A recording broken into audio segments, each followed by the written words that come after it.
1999 was the year WWF began to achieve dominance in the wrestling war against World Championship Wrestling. Stone Cold Steve Austin, The Rock, and DX were becoming as established as the old school wrestlers in WCW. And at retail, Jakks Pacific's WWF bone-crunching action style figures would continue into 1999. Now with a new competitor making WCW figures on the shelves. The bone-crunching action style figures debuted in 1996. And 1999 would be the final year as the central WWF toy line. Would the pressure from the new wrestling figure competition prompt the change? What was available in BCA form at the height of the Attitude Era? How did I get petty revenge against the child who teased me about having a Kane figure? We'll answer these questions and more in this chapter of BCA figure history. January 1999 started with Superstars Series 7, a contest mail-away attached to the series, Shotgun Saturday Night Series 2, a Cable Bill exclusive, that's right, and a Grudge Match 2-pack. Superstars Series 7 included first-time figures for the majority of the set.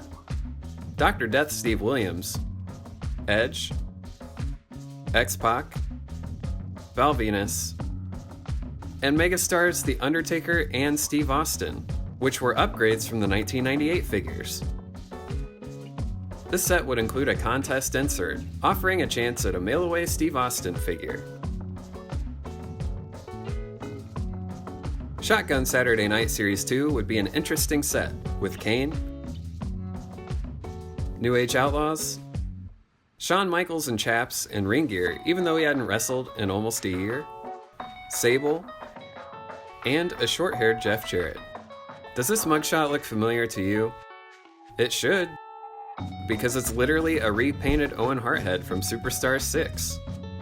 Way to go! If you were wise enough to order Royal Rumble 1999 and send your cable bill as proof to the WWF, by May, you would have received the special edition Steve Austin and Vince McMahon figures. One request per household, please. The other set from January, Grudge Match with these two, featuring a Slammer-style Taka and a Best of 98 Brian Christopher. For February 1999, 2 more Grudge Match sets would be released, and one would feature updated carding. Sticking with February, at Toy Fair 1999, Jakks Pacific would show buyers and media their new playset, a large Titantron entrance stage, but we'll have more on that later. It was a busy month for those who had to have everything.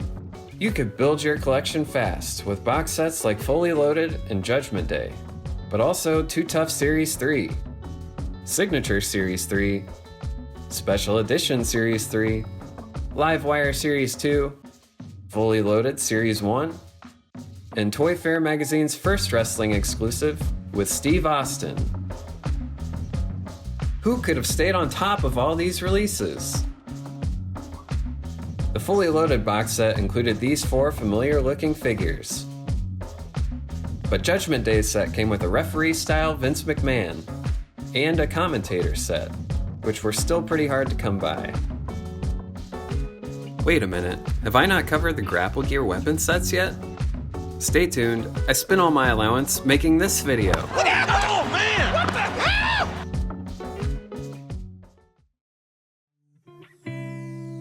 Too Tough Series 3 included Kane with the first corporate-style Mankind, the first and only LOD 2000 that came with helmets, Nation of Domination-style Owen Hart with The Rock, and yet another Undertaker with Steve Austin.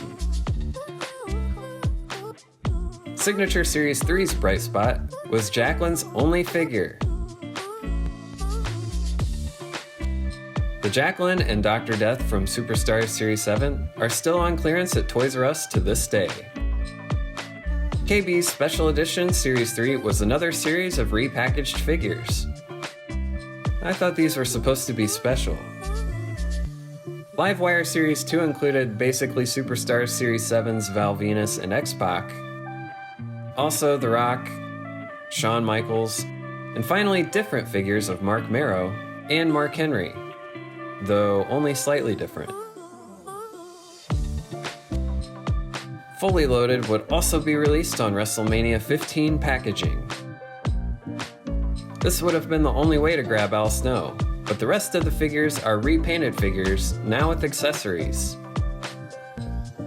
Quick sidebar, remember how I mentioned in the 1998 chapter that my friend Mike would tease me about owning the impossible to find Kane figure? Well, one day Mike came over and saw an Al Snow trading card that I had put in a picture frame with the rest of my family photos. I might have told Mike that Al Snow is my uncle, and thanks to my family playing along, he bought it. He probably still thinks Al Snow is my uncle. I'll circle back to Uncle Al when we get to his Road Rage figure. March 1999 would be just as eventful as February, with box sets, singles, 2-packs, and even 3-packs. Box sets available at this time were Over the Edge and this Grapple Gear set with Steve Austin. KB's Special Edition Series 4 would have a new color scheme for its packaging, but don't let it fool you, that was the only thing special about it.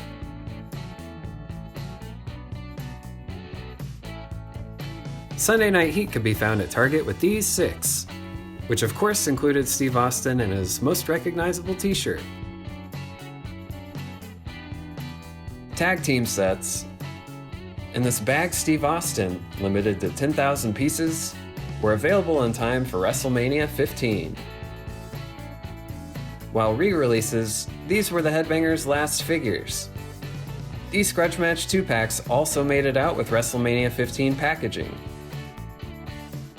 And finally, the Undertaker and Paul Bearer Special Edition set.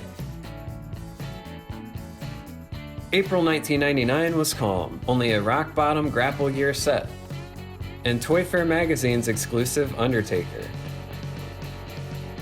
The next month would offer quite a bit more. Breakdowning Your House, DTA Series 2, another Grapple Gear set with Steve Austin, and a grudge match with X-Pac and Jeff Jarrett.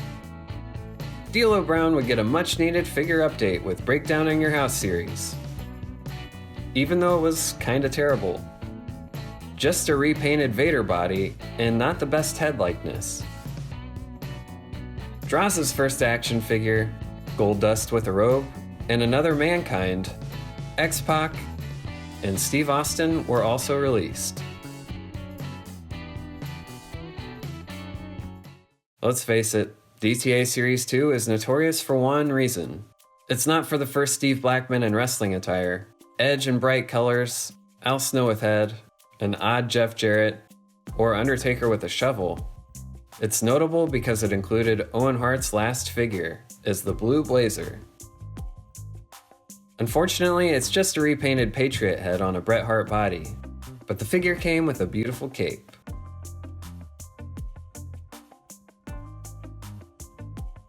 There was nobody better in the ring than Owen Hart. The little-known Whites magazine would have exclusives to their subscribers, with a Sable and Undertaker, each limited to 5,000 pieces.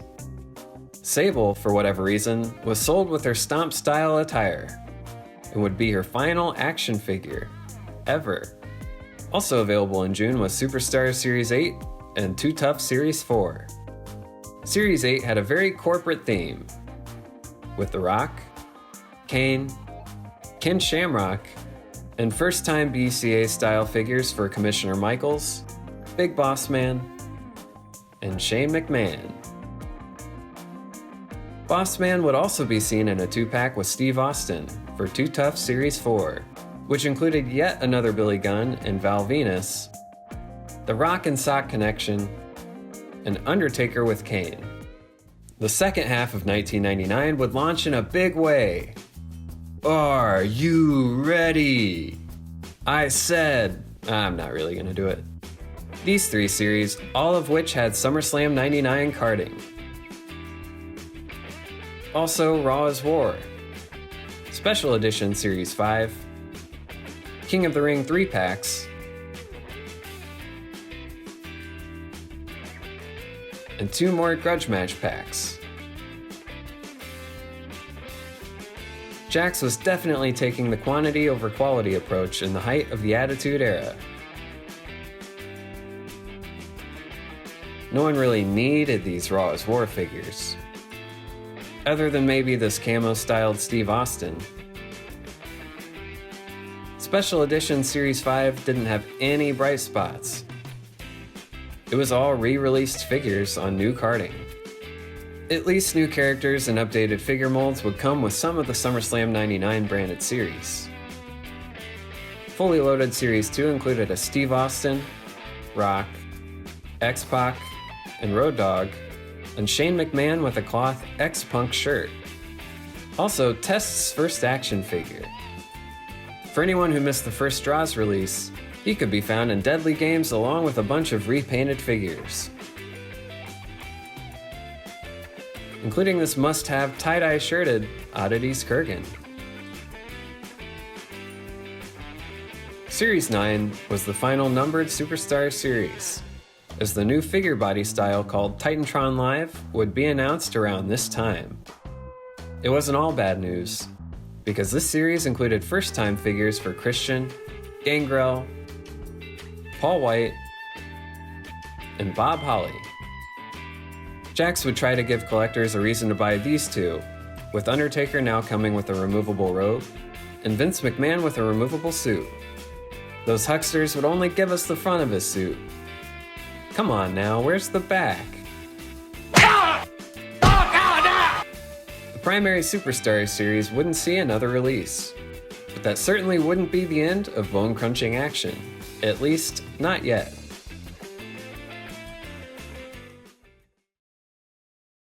Four more box sets would be released in August. A Grapple Gear set with Mankind, Last Man Standing 4-pack, Raw as War 4-pack, a signature Steve Austin with a kid-sized belt, and also these unusual 4-packs. Also available DTA Series 3, and 2 more grudge match packs. DTA Series 3 and Road Rage both came out pretty close to the same time, and included the Godfather's first action figures. DTA Series 3 wasn't a memorable one, with X-Pac, Triple H, Ken Shamrock, Steve Austin, and Christian. Road Rage also included an updated Test, Bob Holly with a couple variants, The Rock, and Gangrel. DTA 3 Christian and Road Rage Gangrel did have blood splatter on their shirts, which was pretty racy at the time. Now is probably the best time to bring up a little controversy. Near the end of 1999, a university professor was wandering the aisles of Walmart and saw this Al Snow figure packed with head. She complained to Walmart, saying it sends a bad message to her kid to see a figure packed with what she thought was a severed head. Walmart obliged and had the figure pulled from the shelves. Well, if she was such a big-brained university professor, she would have known that this was not the first time Al Snow was packed with his mannequin head. Too Tough Series 5, which included the first Viscera and Debra figures, and 3 box sets that would be released in September. Perfect 10 would be seen in 2 different style packages. I'm still waiting for my mom to get me that Perfect 10 box set. Where's it at, Mom? Signature Series 4 would also make it out in September with new collectible figure stands, but reveal an unfortunate truth. Bone-crunching action style figures were ending. Yes, the last of the bone-crunching action era. A figure style Jakks had unveiled and used since 1996. October would be the month of box sets. While including newish figures, they'd really only be worth grabbing for the belts.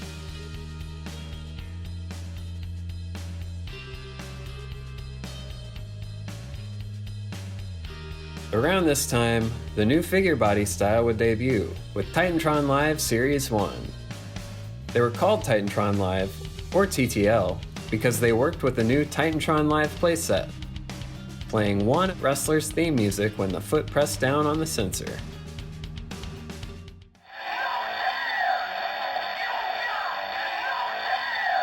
The remaining bone-crunching action sets, released in November and December, weren't unique enough to capture collectors' attention, with the new focus clearly on TTL.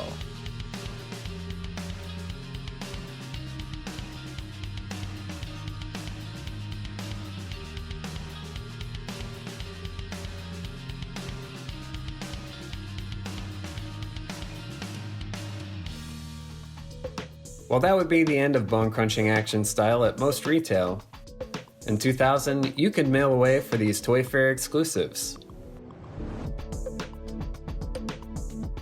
You could also run into bone-crunching action figures exclusive at KB Toys, with Backlash. To collector's shock, BCA made a small comeback, with 5 different Backlash series. Released between September 2000 and October 2001.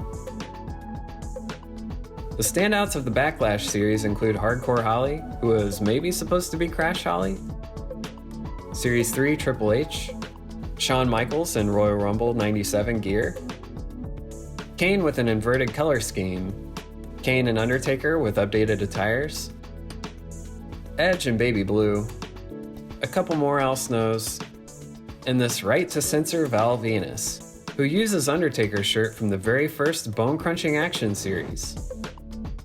What a fitting end. Yes, bone-crunching action would make another return in 2001. This time with larger parts, so they'd fit in better with the Titantron Lifestyle figures. The larger BCAs would replace the original style and take over the Backlash line for a few more series before being discontinued. Maybe one day we'll cover these in full detail, but most collectors today don't have the nostalgia for these the way they do for the original BCA run. At one point, these figures were planned but unreleased. Between WWF's BCA style figures and WCW figures, collecting truly exploded in this era. It was no longer enough to stroll into one toy store to complete your collection. With no checklists or release schedule, there was no telling what you'd find, even if you walked into every retail outlet. It's only now that we have a better picture of everything that was available. 1999 should go down as a mixed bag for collectors. It was a transitional year between 2 different styles of figures. Personally, I resisted the change. I spent a few years amassing a large BCA collection. I wasn't really sold on jumping into something else, even as a 10-year-old. That was in large part because Jakks did such an amazing job filling out the roster during the BCA years, which saw many Attitude Era stars get released in the style. Titantron Lifestyle figures would continue into the Attitude Era and be better competition for Toy Biz's articulated WCW figures. But the TTL figures didn't look quite right with the former BCA style.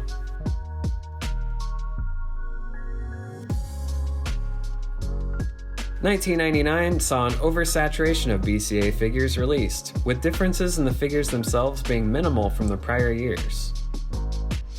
Perhaps that's why the average collector isn't clamoring to get their hands on most of these. Are you willing to take on the overwhelming challenge of finding hundreds and hundreds of BCA figures? I did for this series of videos, and I hope you enjoyed it.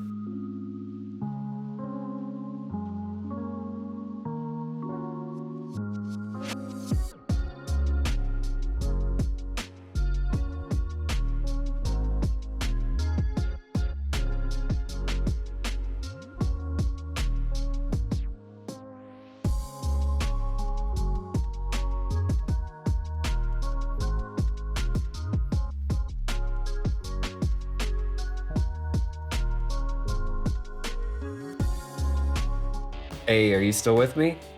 Good, because that wraps up bone-crunching action. Shout out to Vintage Jakks BCA, who did an enormous amount of research on the release dates that we used for these videos. Be sure to check us out at figurecollections.com, where you can find a complete guide, including pictures to all things wrestling figures and pretty much any other figure you can imagine. You can also grab a deal from us on eBay at figurecollections.com/store.